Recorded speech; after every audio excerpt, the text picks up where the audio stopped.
to a special Saturday edition of Coffee House Shots.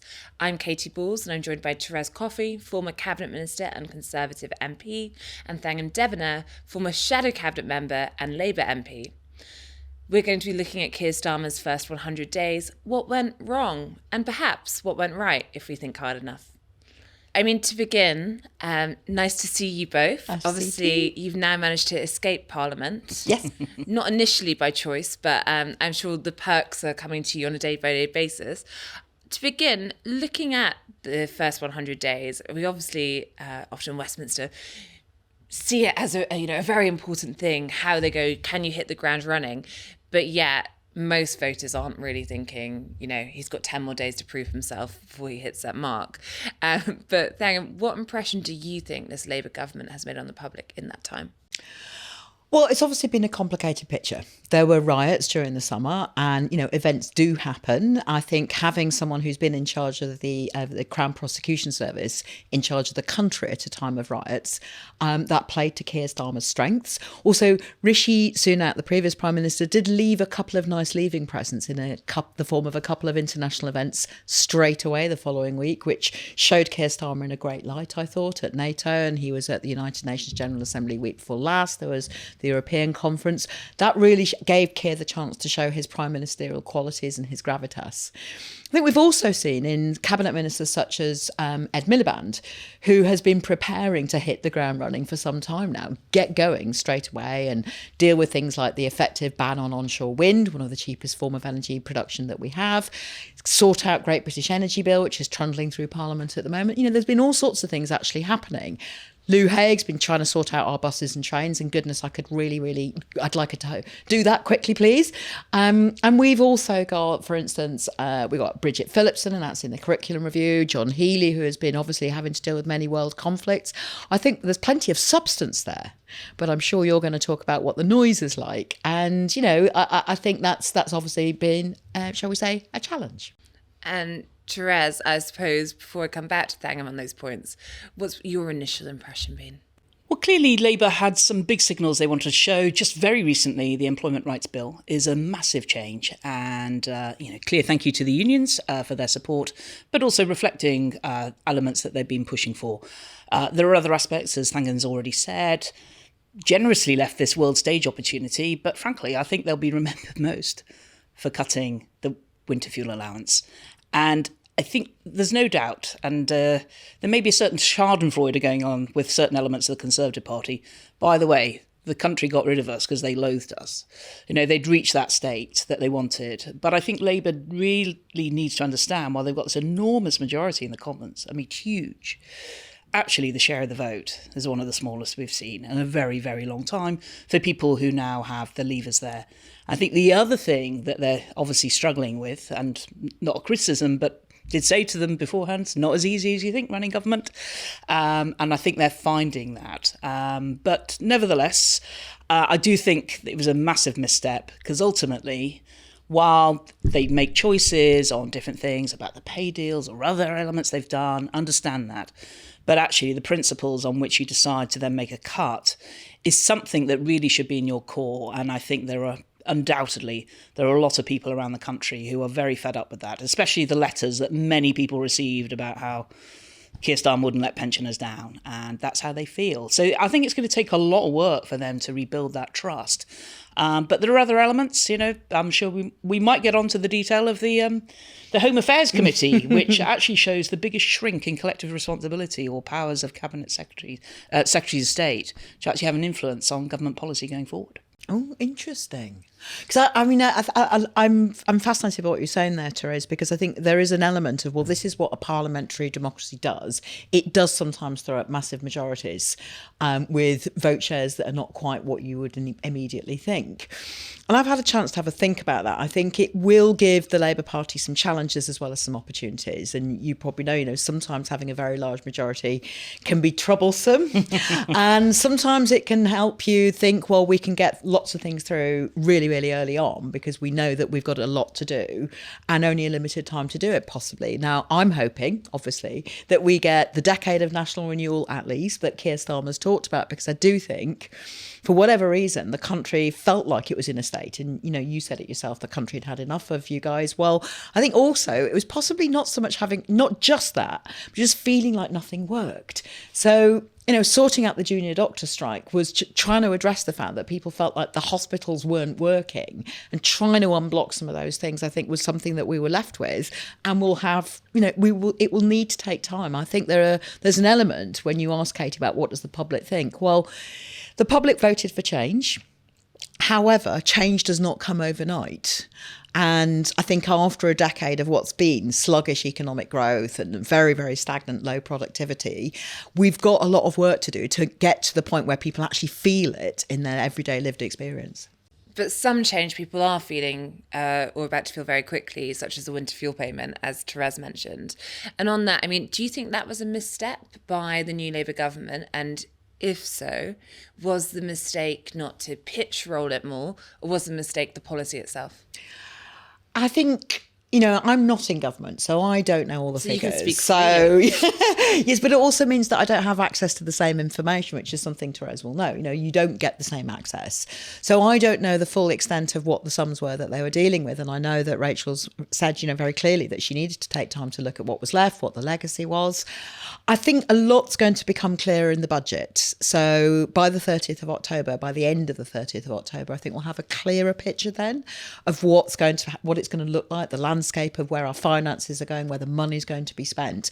And there's already some of that noise going on at the moment, isn't there, with the publication of the Institute for Fiscal Studies Green Budget this week, and some identification there that if the Labour Party is going to avoid the austerity that it wants to avoid, there's going to be difficult, challenging, interesting decisions. But I back Rachel to be able to make them. She's a smart woman and she's been thinking this through. Are you feeling as confident about the budget that's coming up? I mean, it does feel with every day we hear, you know, various reports, but also from figures in the government, that some of those measures they announced in the manifesto, getting money through non-doms, VAT, are proving a lot more complicated. I think that's right. And, you know, the opposition will try to stick to its manifesto and will go for the least paying. For what it's worth, I think they'll probably scramble to try and do something to help pensioners in this budget. I do actually think Rachel, I thought, had a good political nous. I don't think anybody perhaps in Labour quite predicted the reaction that was there. Otherwise, they wouldn't have done it. But I think there's just this element as you go through. I mean, Rachel's going through this process now. My biggest experience of that was not when I was deputy to Liz. It's actually when I was at DWP with one of the largest budget in government. A lot of it variable, so not in direct control. But nevertheless, the back and forth that we had with OBR going through the loops on what different measures would do, and it's an intensive process. And I expect some of the reality coming back now is that it won't be quite as some of the measures that have been mentioned will generate that. So, you know, will she go radical again? I expect the reaction from the pensioners has scared her, but the sort of thing I could see quite easily. You could do a narrative. I think it'd be a brave thing to do, but things like the fuel duty escalator. If you want to hit net zero by 2030, get your different investment in, find your money in order to pay for X, Y, Z, then you need to start to think about that, because there's quite a lot in the Global Investment Summit next week. There's still a lot of nervousness about investors coming in and pledging new money or taking on new responsibility. And that's why I think the GB Wealth Fund and the energy thing could be quite interesting on how they forge that through. But undoubtedly, we went through the same stuff. I've got a lot of interest in how pensions funds could invest more, but there's still a fiduciary duty, and you have to go at these things not at breakneck speed, as I've experienced as well in a different way. The role with Liz Truss? Well, I'm just saying that sometimes when people want to be exceptionally radical and have a belief that the market will respond isn't what happened then, and there's all sorts of regulatory stuff of LDI, but nevertheless, I think it's a real political challenge. And in spite of the leadership contest won't have finished in time for the new leader of the opposition to respond directly to Rachel Reeves, Rishi will be. And I tell you, there's nobody knows the country's finances better than Rishi Sunak. And just before I go back to Thangam, I mean, you mentioned fuel duty, Thérèse. Are you suggesting that if Rachel Reeves really wants to go in those green ambitions, then unfreezing fuel duty might be an option? Well, I'm just thinking of where is she going to get the money from that will actually happen. If I think back to 2010 or 2011, whenever it happened, VAT, raising it, it's not perhaps always the most ideal thing, but nevertheless, it is going to raise money. And you've got to work on where you think people won't just change their behaviour. We're already seeing people leave the country. We're already seeing people leave private schools, anticipating they won't be able to afford VAT. And they're quite modest sums of money. So, whether it's capital gains tax, it's all this delicate balance, because the one thing actually that Liz Truss and Keir Starmer had in common, their number one priority was economic growth. Now, there may be different ways of how you achieve that, I understand. But nevertheless, he and Rachel need money to come in to this country, and they've got to work out how it will come here and stay here. I think that's really interesting, because you're right that it's Keir Starmer's and Rachel Reeves' priority to get economic growth. I mean, personally, I think it should be every government's responsibility. It's not as important as the primary responsibility, which is the safety and security of its citizens, but you only get to do the one really effectively if you also have economic security. And Correct. I think Rachel's phrase about securonomics was I actually quite liked that, although I've not heard it lately. I'm interested in what Thérèse says about how it's best not to rush into things. I think you said that, or there's a danger in rushing into things, because one of the criticisms that I've heard this week about the first 100 days of the Starmer government is that, well, why aren't we seeing big results and big change? I personally think it is better to be doing the things immediately that you're pretty sure you can do, and then actually taking some time to get right the things where there are a lot more moving parts. So, Ed Miliband's Great British Energy, he knew exactly what he was going to do. He'd been working on it for years, and that's one of the reasons why it's going ahead. The rail franchises, that was a fairly straightforward thing to be able to announce. Getting rid of the hereditary peers, well, it's going to be a good soap opera to watch. But, it was something that everybody knows how to do, and they know where they are, and they know what the lever is, and there's no cost. It's really interesting what you say about the pension investment, because certainly when I was shadowing the housing department a few years back now, I was really interested in what pension funds, but also insurance companies and others with pots of money that could be invested in different ways, what they could do and what that would take for the fiduciary duty to be changed in such a way. Because, of course, I don't want my pension putting at risk either. I want it invested, but I also want it there when I get to the end of my working life. So there are some challenges there. Well, the direction is right. I mean, I remember the conversation at one point, Boris was almost like fuming. Why can't we mandate them to invest in this? And it's just like, we can't quite do that. No. But you can change some other ways of how you... well, it's a frustration that you have pension funds from around the world investing in this country. Why isn't our local government pension scheme doing the same? Why isn't... And so on and so forth. However, other things were in the way, like the Basel II rules, or Solvency II rules. That was a big thing. Eventually, it got through, and the Treasury Civil Service had been very reluctant to change that. So there are some movements along there. But there's huge... I actually support some of the changes that I think are going to come through the apprenticeship levy. So they've listened to business about that. I think in terms of what's come through the employment rights, I think there's some potentially very good stuff there. But the Federation for Small Businesses and the Institute directors are really kicking off.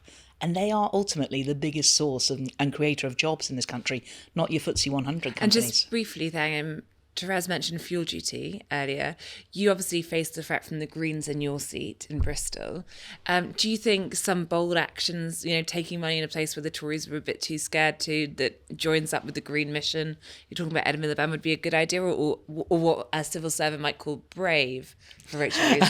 That word brave, it's always so loaded, isn't it? It's like when somebody said bold to me the other day, and I thought, you don't really mean that, do you? You mean bad idea. I think the investment in the future, that's going to be part of how this Labour government can craft a message of hope. and getting not just young people, but people everywhere want lower bills and investment in renewables. It does take some work on the national grid, which is not exactly a sexy subject, but if you don't sort out the national grid, you actually can't see the benefits, and there's other things as well. But I think getting people to the point where they can see that not just you're going to get lower bills, and we're going to get better energy security, but that hope that people of all ages have, that we will be able to halt climate change and the decline in nature and biodiversity, which is actually something that Thérèse and I had quite a bit to do with was nature and biodiversity. I think we spent a lot of time together on agriculture and fisheries, as I recall. Yeah, was that right? That's right. Yes. And, Late into the night one night, I remember fisheries bill. So, I think there's a lot of work to be done there, which both Steve Reed and Ed Miliband will be working on. And I think it takes boldness to be able to give that hope. And I really genuinely feel that there's got to be some message of hope. I think actually the first 100 days of the Labour government, there are some really significant achievements. I'm hoping that the message of hope will be the next thing that we hear, or at least coming up shortly. Now, Rachel Reeves has said it's going to be a difficult budget. Keir Starmer has said it's going to be a painful budget. So there may be some hope. But do you think that Labour MPs are currently in a place to wear some more difficult decisions? Because it has been a pretty bruising few weeks when you think about, we can call it wardrobe gate, but the row about freebies. You look at Sue Gray's departure. You don't have to be a gossip-raking journalist to be able to join the dots that they have made missteps.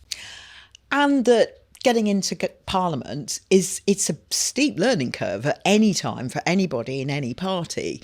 You come off stage, and in my case this year, obviously you come off stage and you make a gracious concession speech, but you come off stage and you're the MP, and from that moment you are getting emails and you're discovering that actually all the things that you said in the campaign are going to be a lot harder than you thought, and you're really going to be dealing with hundreds and hundreds of queries from 38 degrees petition clicks, and you'll have people cross at you in the street because you haven't sorted out the rubbish. It's a very hard learning curve, and I've been able to help support some of my new colleagues, and I'm very, very proud of them, but I can remember what it's like, and you really do have to remind yourselves, and I would say this right now in relation to what you've said, it is a marathon, not a sprint. And pacing yourself is really important, and pacing what you think is going to be really, really painful and never going to go away is also really important, because what people vote on in 5 years' time, I can't even begin to think what we're going to be dealing with in 5 years' time, where the world will be, never mind where the country will be by the end of this year. And I think colleagues of all parties, especially the new ones, need to pace themselves. You can see that a bit with Parliament already. It's we're in October. Not all of Parliament is quite functioning yet. The select committees, Yeah. So that is still underway, and that's because of the election being held in July. No criticism, but we've just seen the sitting Fridays published, which suggests that Labour will go quite long in this first session. You can see them taking it right through to November for next year. But also, frankly, if it's a good Parliament for Labour, we should be having the election in May 28. If it's not a great election, it'll be May 29. So You heard it here. yeah, well, it should be just under 4 years. And depending on your coinciding with, next year's council results will be quite interesting. A lot of mayoralties, but also county councils. So that will be where already I expect the like of Morgan McSweeney, given he is. Election winning, very much election winning. I've heard him called Mac the Knife as well, which is probably quite true as well. But there will be an element of ruthlessness, which I'm sure they are planning ahead already. But the risk is they will fall foul of aspects of missteps. And Thangam, you're absolutely right about things like sorting out the junior doctor strike. That's come at a high price, and the risk that Rachel will be looking through. Don't get me wrong. More people are being treated in the NHS than ever before, but it doesn't feel like it. And there's questions over nurse strikes now. Yeah, and it's exactly. Because it has been triggered partly by exactly. big And pay rises. the trouble is that it was kind of what do you do? Do you let the strike carry on? Because letting it carry on was also not an option. But then I think what should there's they now do on trickiness. nurses? Well, I think the first thing to do is exactly what Wes and his team do, which is talk to people and listen to them and actually try and form a better working relationship. And, for good or ill, health workers didn't feel like they could talk to the previous government. Whether or not that's fair or justified is kind of neither here nor there, because that's how people felt and that's what they told us.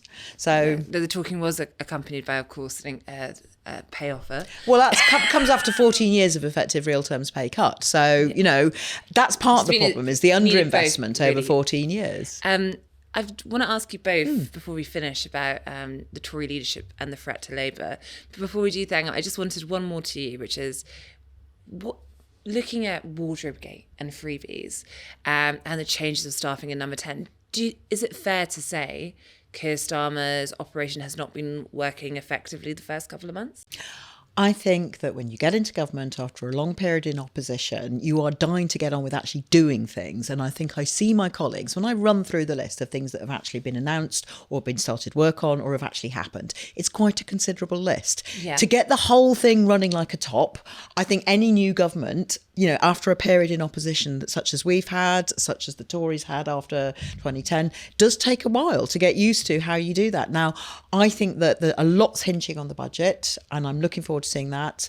I really back my colleagues. I see what they're actually doing to be really quite game changing. At the moment, we're not yet seeing what the end result will be for individual consumers and voters, but that will come. And, there'll always be rocks ahead. We've got a tricky year to come because we still haven't got through the US presidential election. We've got wars that are really problematic and blowing up in a desperately sad way. Meanwhile, climate change is still a real thing. We face all sorts of interesting prospects depending on who wins the US presidential election on both of those as well. And if Donald Trump does win, obviously David Lammy previously was of the view, there shouldn't be a state visit. Do you think the Labour government should be at that point offering a state visit? If you are a democratic country, you have to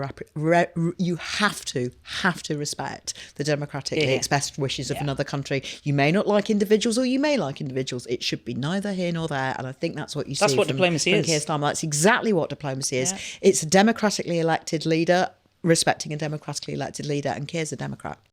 I have to say, though, Thangam, the one thing of all the freebie stuff from malarkey is the glasses. I just don't get the glasses. I mean, I've got some nice glasses. You've both got your glasses. We've got lovely glasses. Who funded your glasses? I paid for my own glasses. Okay, well done. Okay, great. From a constituency optician, by the way, as well. Well, there we go. And just finally, we are speaking in the week of the Tory leadership knockout rounds. We now have the final two after a pretty strange, I think, 2 days in terms of where the numbers were going. As ever, duplicitous electorate turns out to be Tory MPs, particularly when there is an anonymous ballot. But the final two are Kemi Badenoch and Robert Jenrick, after James Cleverly was ahead and then actually found himself knocked out. Thangam, there's been a bit of a sense, and I'll come to Thérèse, that amongst Labour figures, they thought James Cleverly was potentially the biggest threat because they thought he'd take space in the centre. Which of Kemi Badenoch or Robert Jenrick do you think might cause a problem for Keir Starmer, or do you think it's Nigel Farage or someone else? I think it's tempting, if you're a Labour figure, to say the best thing for us is to have the easiest pushover. I disagree, and this is one of the benefits of being outside. I actually think that good oppositions are essential for good government, and I saw that over the last 14 years when we were in opposition, is when we were a better opposition, we were actually able to push the government. For example, the non-doms tax break, it was actually being pushed effectively by the Labour opposition that moved the Tories in that direction. Now, that's what happens when you have a good and effective opposition. I genuinely think all governments should welcome, I mean, not necessarily jumping up and down with open arms and having a party, but I think you should welcome having a good opposition, because a weak opposition is a bad thing for the country and for democracy. And as I'm kind of a fan of both of those, I'd like there to be a leader of the Tory party that is able to hold strong opposition. I have to say, I think it's really odd that someone who stood up and said, we need to be more normal, that the Tory party, the parliamentary Tory party went, well, let's not vote for you then. And, draw your own conclusions. Thérèse, I don't know what you're thinking, but it was very odd week, wasn't it? Well, it was. I mean, look, really odd. I ran a leadership campaign 2 years ago. Yes. Very aware of the ins and outs that can happen, and sometimes two people are clever by half.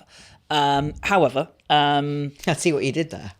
Well, James did win that next day, and that's when people might have overcompensated. So, for what it's worth, James, I think, is a man of great character and charisma, clearly communicator, strengths, held big roles. I think perhaps the parliamentary party ultimately, and of course none of them have got a clear endorsement of any part of the parliamentary party, which could be problematic, and actually something members should think about, who they think can bring the parliamentary party together. Otherwise, there is a risk that we could be back in this situation in a couple of years' time. I think I think I said this on a Channel 4 podcast that actually Robert came up with some quite substantial policies. May not like them, but and Kemi and Bart wanted to do this renewal. I think James came up with one big policy, but I think ultimately the parliamentary party has to think about who they can stand behind, and the next stage is for the members to think is who can they stand behind.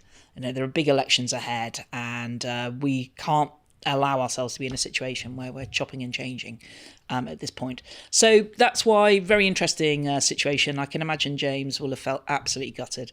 Probably how I felt. I walked into my count knowing I'd lost, but it still doesn't make it any easier.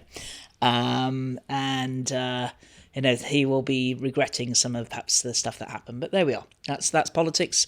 I'm sure he's sanguine about it now, and there we go. Thank you, Thérèse. Thank you, Thangam, and thank you for watching. Thank you. Thank you.